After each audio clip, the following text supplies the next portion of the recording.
რემონტი დედასთან ერთად. დედა მგონი ონკანი გაფუჭდა. რა უნდა გავაკეთოთ, მოგვიწევს შევაკეთოთ. შეგიძლია ამის შეკეთება? არ შემიძლია, მაგრამ ცადოთ. ინსტრუმენტებს მოვიტან. აქ ძალიან ბევრი რამ არის. არც კი ვიცი რა ინსტრუმენტი მჭირდება. ეს ცადე. ეს რა ინსტრუმენტია და როგორ გამოვიყენო? უბრალოდ აიღე და გადაატრიალე. იცი რა, ჯობია ხელოსანს დავუწახოთ, უკეთ გააკეთებს საქმეს. ხელოსანი ძვირიჯდება. მე მას ფუნთუშებს გამოვუცხობ და ის ფასდაკლებას გაგვიკეთებს. კარგი. რემონტი მამასთან ერთად.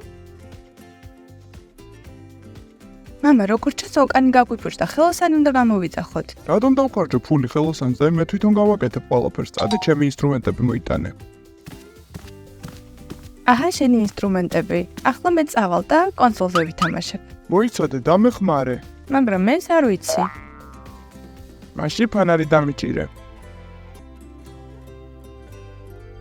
დიდი ხანი დასჭირდება? რა იყო, სადმე გეჩქარება? აქ შტომა მომწმინდა. უყურე და დაიმახსოვრე, მოვალში შენ თვითონ შეაკეთებ. ესე ასე დავასრულე, შეამოწმე. პაუ, მუშაობს, მადლობა, მამა.